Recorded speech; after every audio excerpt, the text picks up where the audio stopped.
Good morning. It's Lilia from Heal Scotland. And with me today, I've got John Angus from the Hebridean Inn in Skye and the creator of the Self Health Truck, just outside his hotel there on the beach. John, how you doing? Great to see you. I'm good. Good to see you too. Always amazing to chat with you. Looking Yeah, forward to we it. have a lot in common, don't we? And we share that absolute burning drive to get good food out to our brothers and sisters all over the land. So, listen, we just start talking about the self-help truck, and I know you've been actually been using the hotel as well, haven't you, this Mhm. winter? So, just tell us how that came about. What turned you on to the power of food as medicine? Yeah, well, I guess I've worked in hospitality. I've been dragged up through hospitality most of my life, been stuck in it, and inevitably ended up in the kitchen a good few years ago. Didn't know how to make soup until I was maybe 25, 26. But yeah, just working with various chefs with issues, it means that you have to inevitably jump into kitchens. And eventually, I just thought, stuff, I need to go and learn how to do this myself, and spent a few years working in kitchens. And as a lot of folk who work in hospitality will know, it's not really conducive to a healthy lifestyle. You're constantly on the go. You're working antisocial hours, and you're picking at best average kind of nutritional food. So I bought a food truck just before COVID, and at the same time had taken on this small business and had a young family. So wasn't really able to open the food truck, but saw a glimmer, a chink of light in the summer of 2022, and decided to open it for a couple of months in the maybe July, August of that year. Despite kind of running the hotel and being so busy with that, I thought I want to surround myself with amazing food and juices and smoothies and just see how it made me feel, because I was so used to being in a kitchen with fish and chips and burgers and sticky toffee pudding and ice cream and chocolate brownies, and inevitably you are your environment, so you nibble on it all and you eat it all, and you eat it at 9:30 at night when you're finished a shift, or yeah, it's just, and you eat it when you're standing up and you're walking about and you're eating out of pans, and that's the life of someone who's in a kitchen. So I just wanted to surround myself with a better quality and provenance of food for a wee while and see how I felt. And so we opened the food truck in the car park at the Hebridean Inn without much promotion. Didn't really have time for it. Obviously, knowing that it was all very woo woo and different to what most people are doing, but just wanted to give it a go. And I had a couple of young lads working for me who would turn up with their cans of Monster, and I'd have to get to hide it under the desk so that no one saw that, because it was obviously against our values. But bless their hearts, they turned up and they helped me serve this food. And after a few weeks, just eating it and drinking the turmeric shots and mushroom shakes and dals and bean chilies and sauerkraut and pickle stuff, I just started feeling so much better, despite the fact that I was working like a maniac, as I had been for too long before that. But I vividly remember lying in bed some nights thinking, wow, is this how you're meant to feel? Having felt, you know, bunged up and probably with inflammation for years. And I started losing weight, and I'd only ever been able to lose weight through exercise, never through diet. And it's not like I was following a specific diet. I was just eating better. And I couldn't sleep some nights thinking, what percentage of the population are living the way I have been living for 35, 36 years, not knowing that just over there's a completely different world if we can just start cleaning things up. And I don't for 1 minute believe that food's the be all and end all of it, but it's a starting point for people in a world that's kind of full of all these different wellness messages just now. It's like, where do you start? But if we can just start to clean up our environment a bit and give people the option to try something a bit healthier and more nutritious, then it boggles my mind thinking what we could achieve as a society. that we're not Yeah. currently receiving. One of the big things I think is the fibre, and we were told that years and years ago, that's when they started selling things like All Bran. The actual fibre within whole foods, because Mm. so many people they're not chewing for a start because so much of the fast food is just soft and, it's so you're not really putting the body through the processes that you would normally put it through. Then, of course, we've got the microbiome, which we're now having a much deeper understanding around how Mm. that makes you feel. And then obviously, if you don't feel good, you're not going to make great choices. None of us will, because we don't care. It's Well, yeah, and I remember telling you when you were up in, I think it was August last year, that I could probably count on both hands how many solid poos I'd done in 20 or so years before that. And I apologise to anyone who's having a late breakfast. But on even just something as basic as starting to do solid poos again, I was like, I just been living with such poor quality of health, but just accepting it for so long, it's and isn't it? oh, Quite simple. The entire digestive system from the teeth all the way through to the anus. Nobody really likes to talk about poo, but it's a very clear indicator of what's going on in your digestive system. And with IBS and colitis and Crohn's being a real issue for a lot of people, and it can be life threatening, but it certainly can be life ruining, and it drains your energy. And totally. you're there with two young children, which on its own it takes a lot of energy, but then with a business and then having a new project as well to put some fuel and fire under that, you're going to have to be well to pull that off. Yeah, totally. And I mean, there's other things that feed into, well, like you said, like stress. Stress obviously didn't help, and the emotions and our thoughts and all the amazing stuff that you try and educate us about. And that's what excites me more. It's like if we can start cleaning up our diets, it then opens up the potential to start cleaning up other things as well. And there are so many things that we can be doing. And Yes. it's like, what level are we all sitting at as a collective, country just now? And if we can start, pushing the water uphill, like, wow, the momentum that we could gain, and it's a beautiful, it's an amazing time to be alive, because I think we're on the precipice of being able to start to change things. Absolutely. And if we can engage enough people, it's got to be a groundswell. It's got to come from the people. I always say mums or dads, but primarily mums, are not feeding their children shite deliberately. No, Seems to be a lack of understanding and awareness. And of course, the cost of cheap food is much, much cheaper for crap food than it is for real food. And that's something that we have to change. And we'll only change by actually starting to grow our community gardens, growing something on your own, even having a little window box for some greens and some diversity, learning how to forage. These things aren't particularly difficult. Most people have got a community garden somewhere, but they're not getting supported because I think we're tired, and it's just another thing to do. But when you start to really understand the importance of it, because what's happening in here is not just feeding your brain, it's feeding your heart as well. How loving you can be, how joyful you can be. Because if your gut biome is down here depleted and anxious and looking for pizza and beer and sugar and chocolate, and you're trying to vibrate at this frequency up here, which is life, the life of the plants, the life of the food, and we know that a vegan diet doesn't work for everybody. I know that people are vegan because they love animals, but the reality is a lot of people need to have some kind of fish, game, or meat in their diet to thrive. And especially in Scotland, if supermarkets came out the equation, obviously we would have to live off the land again. And you're not yeah, going to do that. It's quite a long winter here. But we've now complicated it all so much. People literally do not know what to eat. And that's something that we absolutely have to change and are changing. There's great things popping up all over the country now.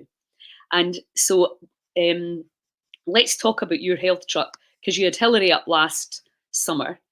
And so when is it open? When can people, and do local people use it, or is it tourists, or a yeah. combination? So I would say it's probably 80% or more locals, and that's what it's predominantly there for. We're here, Skye is such a tourist-focused place, but we are predominantly here to focus on giving the local community an option that hasn't existed, in my opinion, here. We want to start to change the environment a little bit. I believe that everyone's got an angel and a devil on their shoulder, and the angel's begging for you to eat something good or cook something good, but everyone's so busy, and there's such a lack of provision for something like that when everyone's on the go.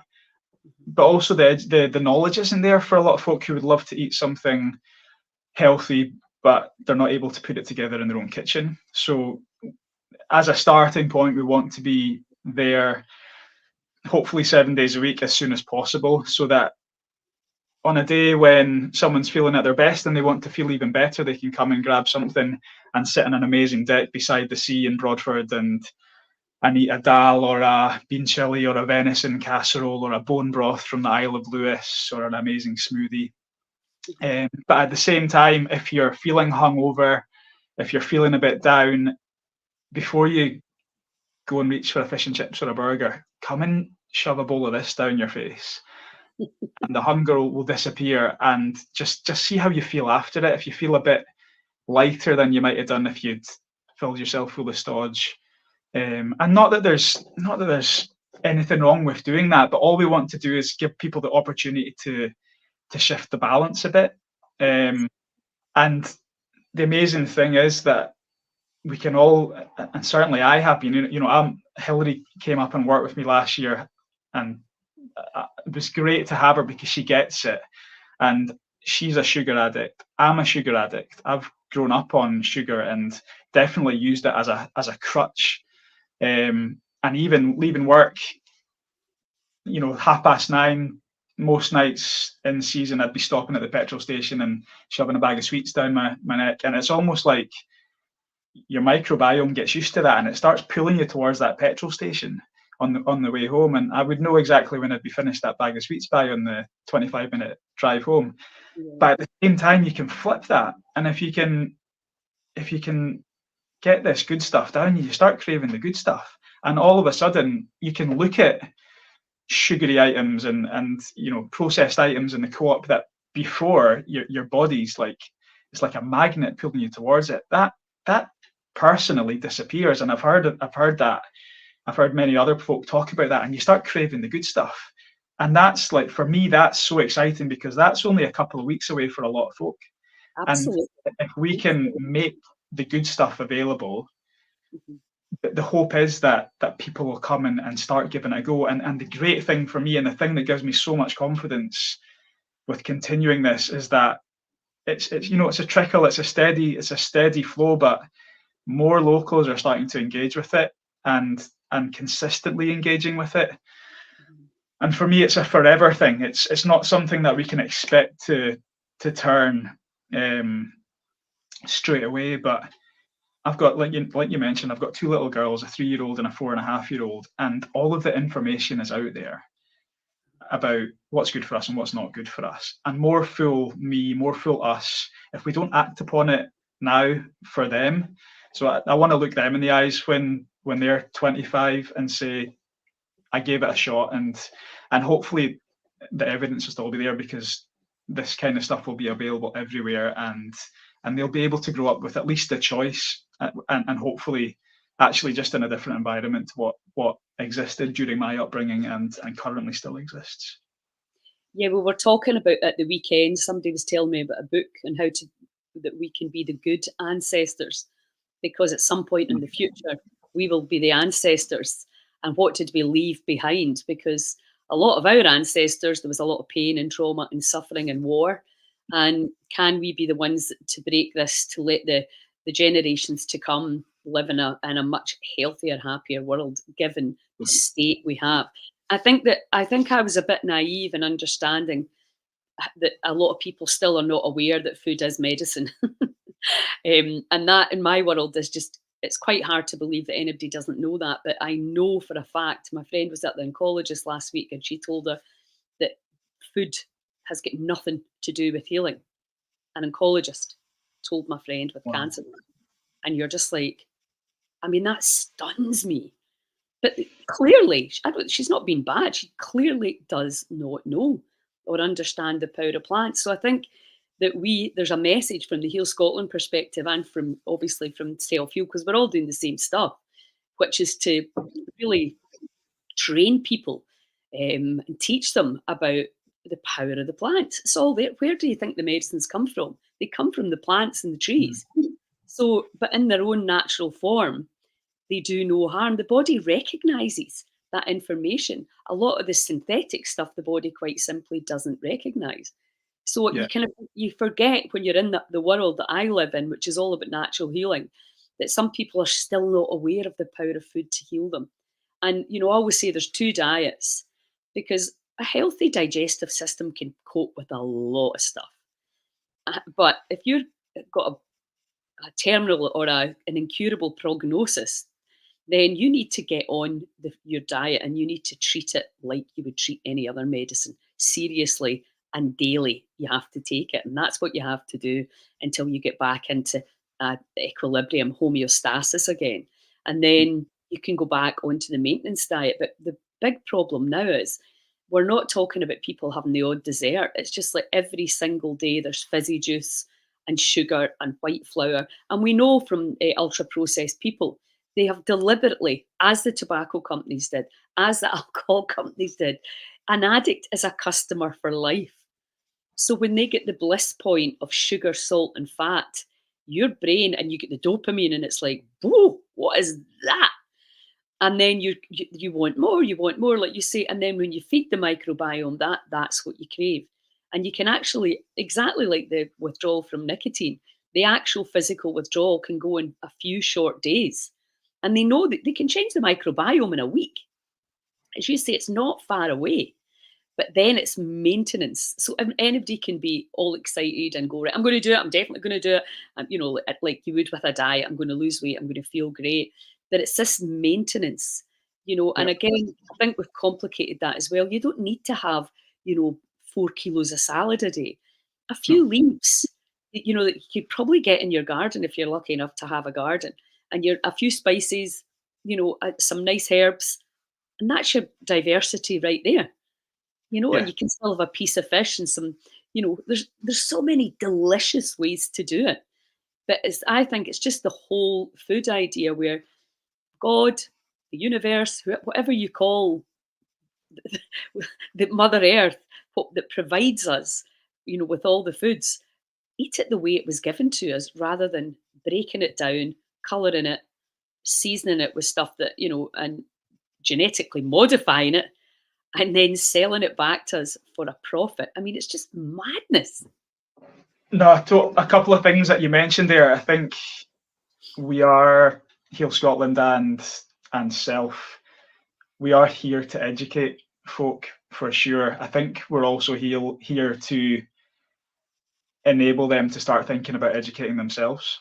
I think the more I listen to all of these amazing people who are out there these days, everyone's so individual, and there's only so much you can tell people to do from your perspective. They need to figure out what's good for them and start listening to themselves. But I think with what we are doing, we're giving people a more trustworthy platform to come from. And for me, that's the most important thing about all of what I do, is that people can come to us and trust that what they're eating hasn't got any of the bad stuff in it, and that we can be a safe place for people to come to. And going down the road, we're in such a poor position of knowledge in terms of how to prepare food. So once we can get a bit more established, it would be great to start doing a bit more education around that and empowering people to do it in their own homes. Mm-hmm. Another thing that kind of came to mind when you were speaking there is the retreat that I know that you ran at Heal Scotland initially, when you got a group of, was it about 10 folk? 9, yeah. Well, started with 12 and ended up with 9. And had them at Barmalla for 3 months, and no doubt made massive changes to a good few of them. But then when they went back to their environments, that's when things began to slip. So that's what I'm so passionate about, is how can we create an environment where folk goes to an amazing retreat like you put on, but then they come back and they've got a bit of support there, and not just Burger Kings and McDonald's and all the rubbish that we're so used to.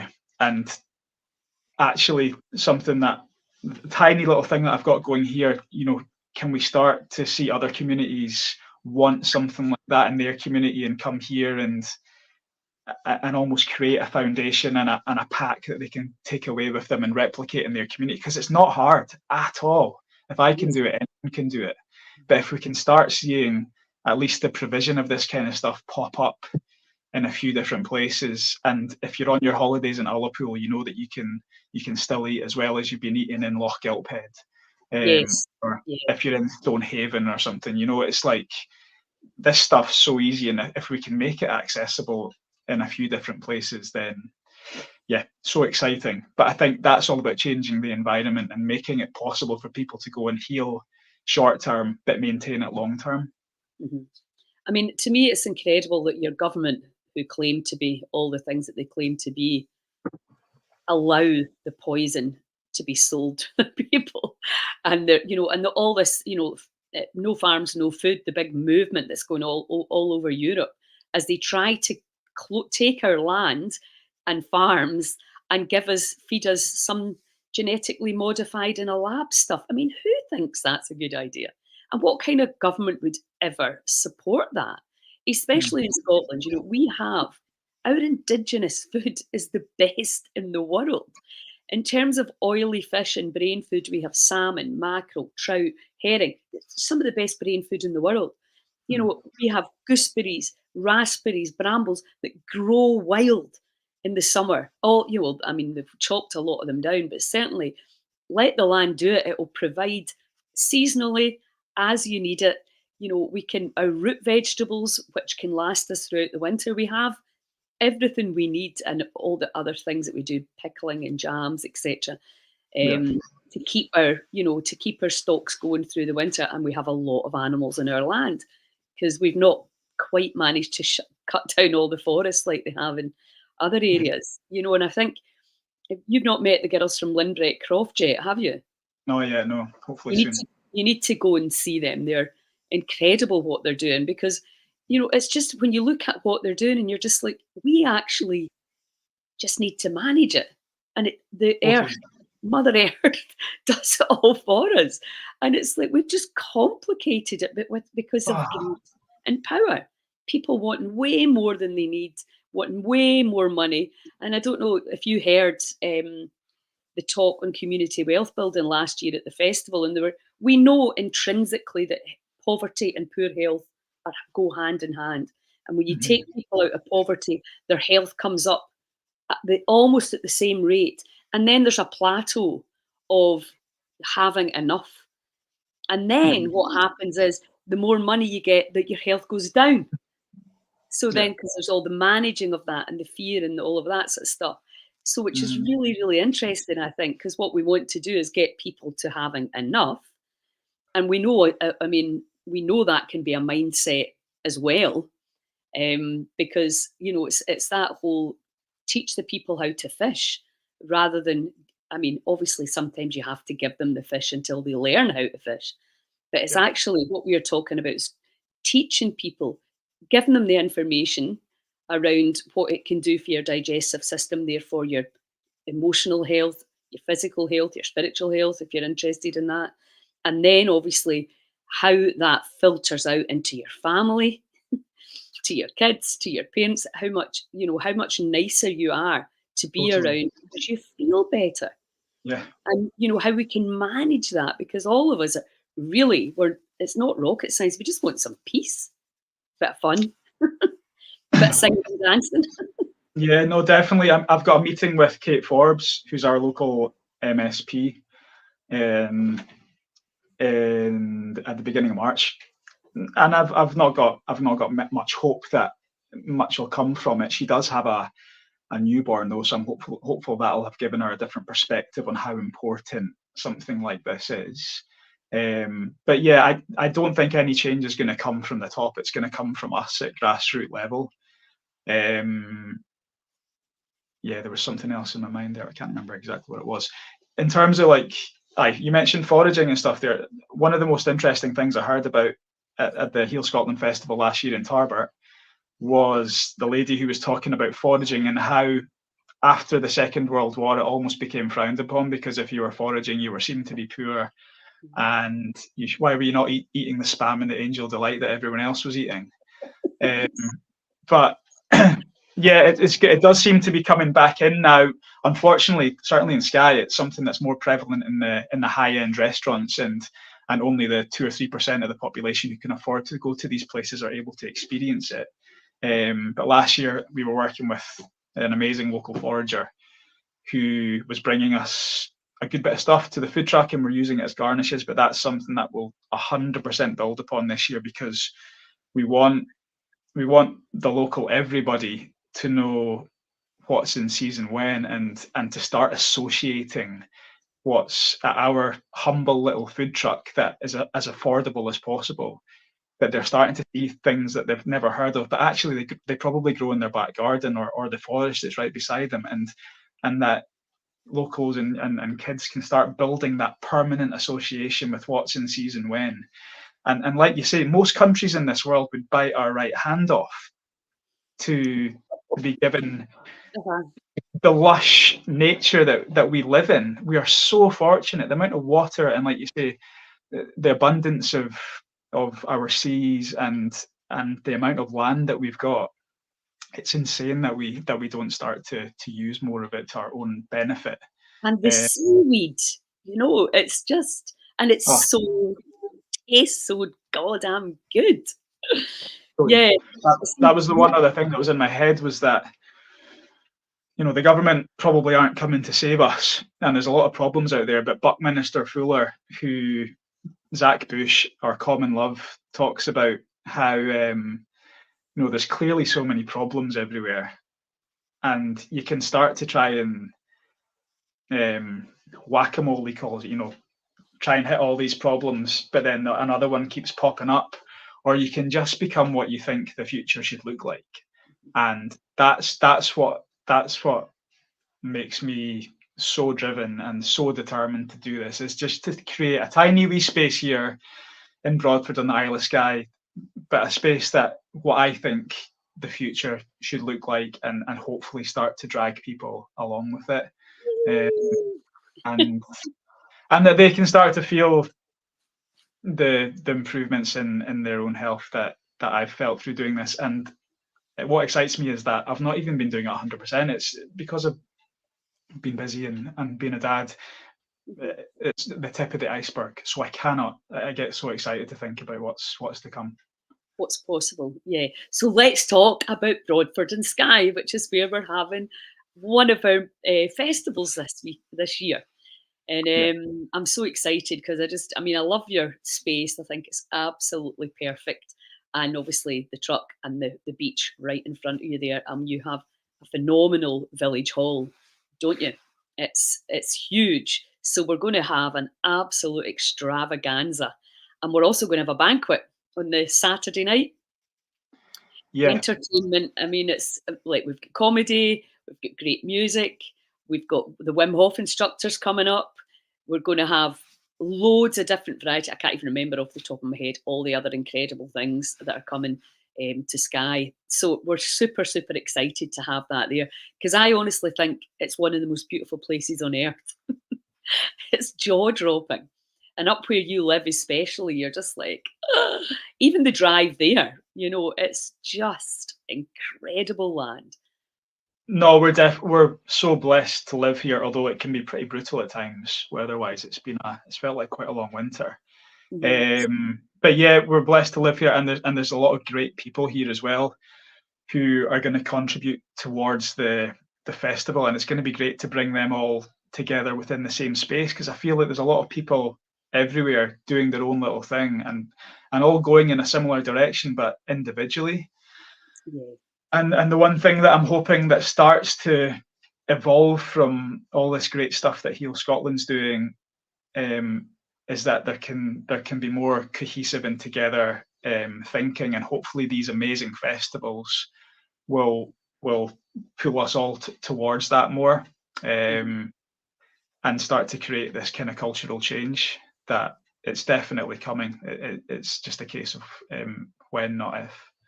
Yes, Um, absolutely. And we're going to have Vida B's coming to the Skye Festival, who does family constellations and looking at ancestral trauma, etc., and how we can unravel the family stuff and make peace with things that have happened in the past and therefore not pass things into the future. Again, talking about being the good ancestor, breaking cycles of pain and poverty and abandonment and all the things that so many of us have been through. yeah, And so I think it's going to be entertainment because I am all about fun. If it's not fun, it's not going to work as far as I'm concerned. But yeah, also within that is I know that when Vida did our goddess gatherings last year, everybody was just wrapped with it. So it's a mm, really great opportunity for people to come along and learn about, and this is a Heal Scotland mission, is to teach people on all the things that are available that could perhaps help you move on, cut loose from the past and all the crap that's happened, and really, as Zach says, no longer be pushed by the pain, but be drawn by the vision of the future, what's possible for us to create. When we yeah, stop poisoning the seas, we stop poisoning the lochs, we stop poisoning the air, we let our nature grow wild in the abundance that we have, and we can create amazing spaces for healing. It's all mm. right there. It's just a matter of enough of us getting the momentum going, creating that power grid, and then it'll all unfold. Yeah. The festival is going to be inspirational, and it's the connections that you make at it as well. And it might only be one or two, it might be five or six. But so I obviously came down to Tarbert, Argyll last year to cater for your festival, and it still blows my mind that you had to get a wee guy from the Isle of Skye to travel 5 or 6 hours down to Tarbert to do it. And that's when I started to realise how uncommon my thinking is, which scares me, but it also excites me. But just having gone down there and started to make connections, with Hillary. If I hadn't gone down, I'd never have met Hillary, who came up to help the food truck last year. That was the first time I'd met yourself actually in person, That's and true. Yeah, I forgot about that. it really is. And even Dr. Catherine from Drumnadrochit, who she's actually coming to speak at the festival as well over here. That's a health professional who's taken a more holistic approach to healing. I've just connected with her in the last few days, and I'm going to be cooking for her one of her retreats. So yeah, it brings like-minded people together, but it also gives you the opportunity, if you're to just come in and meet some people and start to talk to people, and yeah, it's so exciting to think about And how this the will other look. thing that I really loved about last year, which I hadn't really thought, but it was an unintended consequence, a good one, was that all the therapists that have supported me throughout the years and continue to support me and, are part of the movement, they had such a great time. You did your hour thing, and then they just went away and joined in and, really felt by the end of it that they'd had this amazing retreat. Because, Yeah. that's the reality is, if you're the one that's always organising things, it can be Mm. sometimes you need somewhere to go, but that then you've got to take time out, and if you've got other commitments, it can be challenging. So the festival's a great way for people to come and participate and then just chill out and enjoy all the different things. And what we're going to do this year at Tarbert and in Skye is we're going to have a come and meet.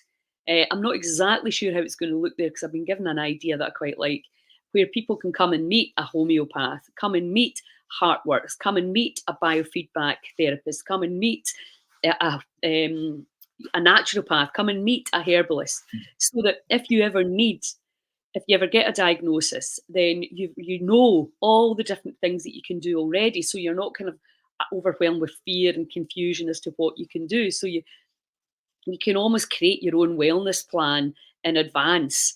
Obviously, prevention is the thing that I'm absolutely passionate about, but the harsh Yeah. reality is most of us wait until we get their boot right up our arse before we make changes.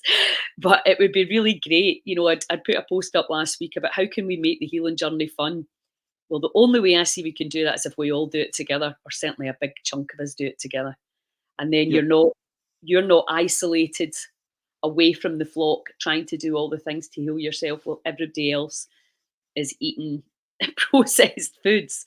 That elastic band when you take yourself out the flock will inevitably draw you back in, as we know from what happened with the healing centre. And we know that from addiction communities anyway. I didn't discover that, but I definitely discovered it firsthand. So how, when we go back to our communities and we need something strong in the communities, we need every single community to have groups, to have a place to go where you can stay motivated, stay inspired. And that's really, because I think, again, we're trying to complicate it too much. And all we really need is a few small changes and enough people to go, I can do that. I can do that. Staying well. But as you say, we're not that far away from it. Not Just at all. a few different choices. We can turn things around, get off a lot of the pharmaceuticals I heard this doctor talking about this morning, and start going back in within and, really tuning into our intuition and seeing what's missing in our life, what we need, and what's going to enhance our healing rather than, inhibit it. So also we're looking at, because I think a few people may know about this, about using the Heb, although we're still working on details of this, as some form of pop-up healing centre, maybe in the winter for some time, a couple of months maybe, and how that would look. So anybody listening to this, I don't need a list of how all the things that people offer, because I already am quite aware of that. What we really need to know is, what do people need in order to make these changes? What do people need in order to create something in their community? How can we make a phenomenal healing centre in Scotland? How would that look like for you? What would that look like for you? What would you feel would help you? So if you can help us, we need to get some market research as to what people need. I'm looking at treating a whole family, whether it's your biological family or your inner circle, the people that can support and help you. We're looking at maybe running courses that we can stream out all over Scotland and beyond to anybody who needs it. Maybe creating a week for people who have been affected by cancer where they can all come and learn all the things that you can do. These are just ideas I've had. The other thing, I've talked to a few people already, is that they found it really helpful to phone me when they were scared. So some kind of almost like Samaritan's helpline where people can help and support people. So there's all sorts of ideas. So if you have anything concrete that you say, well, this could have helped me, or this would have helped me. Also the understanding that a lot of people, it seems as yet, have no idea that food is medicine. And that can be one of the biggest challenges. I'm sure you're aware, John, as well, is getting people to change their diet can be very stressful. But getting people to sing, to listen to gongs, to dance, ceilidhs, to laugh, all that stuff we can all do. And that's a place to start. And then you can learn. So we need feedback. Yeah, no, in terms of coming up to use here, like, I need to give a shout out to Nicola Orr, who she's cooked for you in retreats, and she's an amazing lady. And if it wasn't for her, I would never have been connected with you guys. We might have found each other in some sort of way, but Nicola came to the food truck the first year we were open, and she was so excited about it, that something like that existed. But it was her that put me onto Heal Scotland. And when I read the website and the mission, nothing's chimed with me anything like what that did when I first read it. And it felt like, Jesus, finally there's some people out there who are thinking along the same lines as me. And like you were saying there, we're looking to heal folk, but at the same time, we're looking to get folk living in a way where they don't need to be healed. We're looking to change the environment so that actually healing is not needed any longer. And it's, my uncle was sick a few years ago and eventually succumbed to it. And it's like he only started changing his diet and the way that he was living kind of when he got sick, and it's always kind of resonated with you. It's like, why are we not doing that before we get sick? So yeah, in terms of Heal Scotland being up in Skye for a temporary or even a longer period of time, I am so in support of doing anything I can to create a permanent space for it, because I think it's so needed, even just as a place where people can come and feel safe, and that we can grow and discuss and yeah, just be a permanent place for people to use it. Yes, I think Skye, because of the power of the land, and I know anywhere on the West Coast you can get bogged down with the cloud and rain and the wind, let's face it, but the land really, I noticed it when I was in the Alps and I was in the mountains. I was like, hi. And I've never seen so many happy people in my life. And I was like, what is this? You know, the mountains obviously hold enormous energetic power, the light, and just everybody there to have a good time. I'm like, why can't we just recreate that in our communities? Well, we can, and we will, We obviously. will, So 100%. I think that, Skye's a really special vibrational space with stunning, and I mean, I've met a lot of the people there that are actively involved, because this is what we need now. We need people that are willing to take action, because that's the only way it can happen. And I think, as you say, a safe space where the other thing that I really feel we need to talk about is death as well. How are we going to die? And can we do that in a more graceful, beautiful, less devastating manner? And I think a lot of that comes around your beliefs, um, around maybe choosing certain ways to do it in terms of drugs, etc. I think there's a big conversation has to be had about, not only, we've already talked about the way birth's been medicalised, but so has death.